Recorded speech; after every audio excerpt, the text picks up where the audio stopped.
আসসালামু আলাইকুম। আমি নাফিজা শিলা, সবাইকে আমার চ্যানেলে স্বাগত। প্রতিদিনের মতো চলে আসছি আজকেও একটা রেসিপি নিয়ে। আশা করি আপনাদের ভালো লাগবে, আর যদি ভালো লাগে পুরোটা সময় আমার সাথে থাকার অনুরোধ রইল। শুরুতেই আমি এখানে 1 কাপ পরিমাণ ময়দা দিয়ে দিয়েছি। এটা ময়দা দিয়ে দিলাম। আমি এখানে পরিমাণ মতো লবণ, একটু বেকিং পাউডার, একেবারে সামান্য একটু বেকিং পাউডার, এখানে কিন্তু অতিরিক্ত দেওয়া যাবে না। এখানে 1/2 চামচ পরিমাণ আমি দিয়ে দিলাম ইস্ট। আর এখানে কিন্তু আমি বেকিং পাউডার দিয়েছি, সোডা না। এবার আমি এটার ভিতরে দিয়ে দিব 1 চামচ পরিমাণ কর্নফ্লাওয়ার। আর এটা কিন্তু অবশ্যই দিতে হবে। আর এখানে কিন্তু আমি কোনো প্রকার চিনি অ্যাড করিনি, চিনিটা আমি দেব, এখানে দেব না, আমি চিনির পরে শিরা করব। এবার শুকনো উপকরণগুলোকে আমি সুন্দর করে একদম মিশিয়ে নিচ্ছি। আর আমি এই একটা ব্যাটার তৈরি করে নেব। এই ব্যাটারটা আমি দুধ দিয়ে করব। আপনারা যদি চান তাহলে পানি দিয়ে এটা করা যাবে, তবে সেক্ষেত্রে একটু গুঁড়ো দুধ এটার ভিতরে অ্যাড করে দিতে হবে। এবার আমি কুসুম গরম দুধ, এটা কিন্তু ঠান্ডা দুধ না, কুসুম গরম আছে এটাকে আমি অল্প অল্প দিয়ে একটা থকথকে একটা ডো তৈরি করে নেব, মানে আঠালো একটা ডো তৈরি করে নেব। একেবারে নরম বা একেবারে শক্ত হবে না এটা। আর আমি আগেই বলেছি এটা আমি দুধ দিয়ে করতেছি, আপনারা চাইলে পানি দিয়ে করতে পারবেন, তবে সেক্ষেত্রে একটু গুঁড়ো দুধ দিয়ে দিলেই হবে। দেখেন এরকম একটা ডো হবে। এবার আমি হাতের সাহায্যে এটাকে বেশ খানিকটা সময় একটু সময় নিয়ে তারপরে মথে নেব বা চটকে নেব। এটা এভাবে হাত দিয়ে করতে হবে, এটা হাত দিয়ে করলেই সেটা ভালো হবে। একেবারে সুন্দর করে বেশ খানিকটা সময় নিয়ে প্রায় 8 থেকে 10 মিনিটের মতো আমি এভাবে হাত দিয়ে করে নিয়েছি। একদম সুন্দর করে এটা করে নিতে হবে। এর চেয়ে বেশি আমি কিন্তু আর পানি বা দুধ কোনো কিছুই মেশাচ্ছি না, এরকমেরই হবে। সবশেষে আমি একটু পরিমাণ 1 চামচ পরিমাণ রান্নার যে রেগুলার তেল সেটা আমি দিয়ে দিলাম। রেগুলার রান্নার জন্য যে তেলটা আমরা ব্যবহার করি এটাই দিয়ে দিলাম। তবে এখানে কোনো মতেই কিন্তু সরিষার তেল দিতে যাবেন না। এখানে ইচ্ছা করলে আপনারা বাটার গলিয়ে সেটাও দিয়ে দিতে পারবেন। আর এই নাস্তাটা এতটাই সহজ আর এতটাই টেস্টি যে বাচ্চারা খুবই পছন্দ করে এটা। এই অবস্থায় আমি এটাকে রেখে দেব প্রায় আধা ঘন্টার জন্য। আপনাদের হাতে সময় না থাকলে অবশ্যই 10 মিনিট রেখে দিবেন। এবার আমি শিরাটা তৈরি করে নেব। 1 কাপ পরিমাণ এখানে আমি চিনি দিয়ে দিলাম। চিনির পরিমাণটা আমি 1 কাপ দিয়েছি, এখানে পানিও আমি 1 কাপই দেব, এর বেশি দেব না, কারণ এখানে কিন্তু পাতলা শিরা হবে না, একেবারে চিটচিটে একটা শিরা হবে। 1 কাপ পানি দিয়ে 2টা এলাচ দিয়ে দিলাম। এলাচটাকে আমি কিন্তু ফাটিয়ে দেইনি, আপনার ইচ্ছা করলে একটু ফাটিয়ে তারপর দিতে পারবেন। এবার চিনিটাকে গলা পর্যন্ত অপেক্ষা করব। আমি চুলায় কিন্তু অলরেডি দিয়ে দিয়েছি। এটা অতিরিক্ত ঘন একটা শিরা হবে না, অতিরিক্ত পাতলাও না, গড়নও না, বা 1 তার 2 তারের কোনো দরকার নেই। এটা একটু চিটচিটে হলেই হবে। এবার আমি একটু ফুড কালার দিয়ে দিব। ফুড কালার বলতে এখানে অরেঞ্জ কালারটা আমি দিয়ে দিলাম। একটু লেমন জুস দিয়ে এটাকে উঠিয়ে নিলাম। এবার আমি আগের থেকে যে ব্যাটারটা তৈরি করে রেখেছি সেটার কাছে চলে আসলাম। দেখেন ব্যাটারটা কিন্তু খুব অনেকটাই ফুলে গেছে, কারণ এখানে ইস্ট দেওয়া ছিল, তাই এখানে কিন্তু আপনারা ইস্টটাই দিতে হবে, ইস্ট দিয়েই এটা করতে হবে। এবার আমি সুন্দর করে এটাকে একটু সময় আবার করে নিচ্ছি, যাতে করে ভিতরে যে বাতাসটা আছে সেটা বের হয়ে যায়, এজন্য। আর আমার এই ডোটা কিন্তু পুরোপুরি সেট হয়ে গেছে, দেখেন সুন্দর কিন্তু হয়েছে।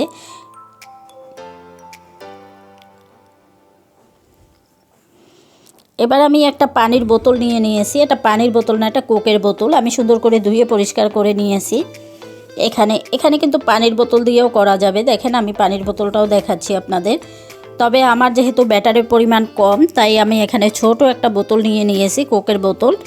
এটা যে কোনো বোতল দিয়ে আপনারা করতে পারবেন, বা ইচ্ছা করলে কিন্তু কোনো সিরিঞ্জ থাকলে সেটা দিয়েও করতে পারবেন, বা পাইপিং ব্যাগ দিয়েও করা যাবে এটা।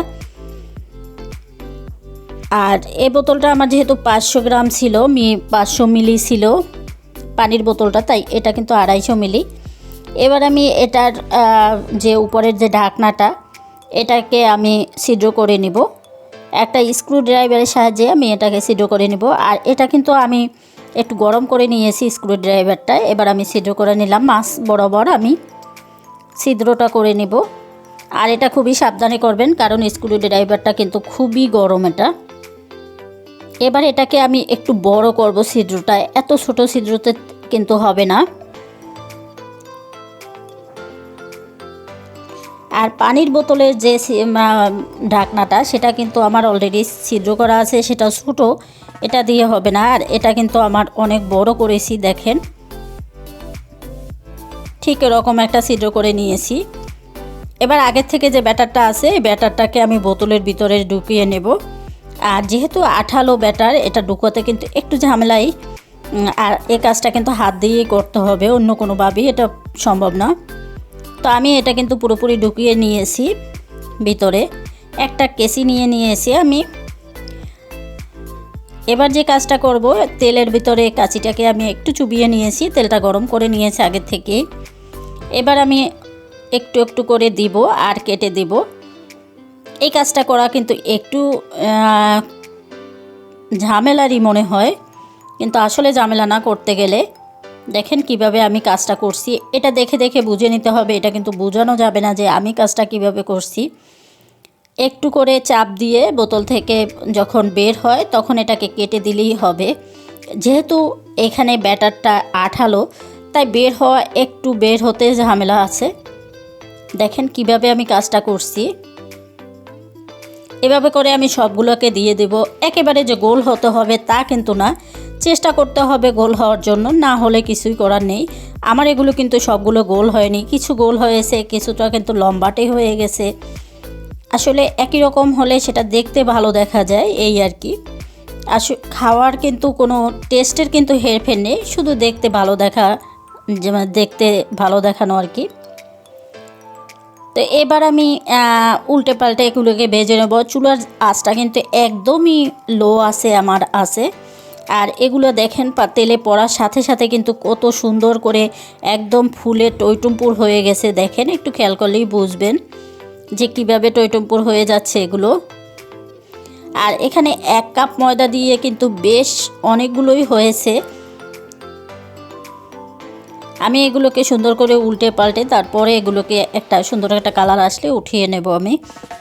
আমি একটা টিস্যু দিয়ে এগুলো উঠিয়ে নিয়েছি বেশ কিছুটা, আবার কিছুটা পরিমাণ আমি দিয়ে দিয়েছি। ঠিক এভাবে করি পর্যায়ক্রমে আমি ভেজে নেব। আবার একটু দিয়ে দিচ্ছি আমি।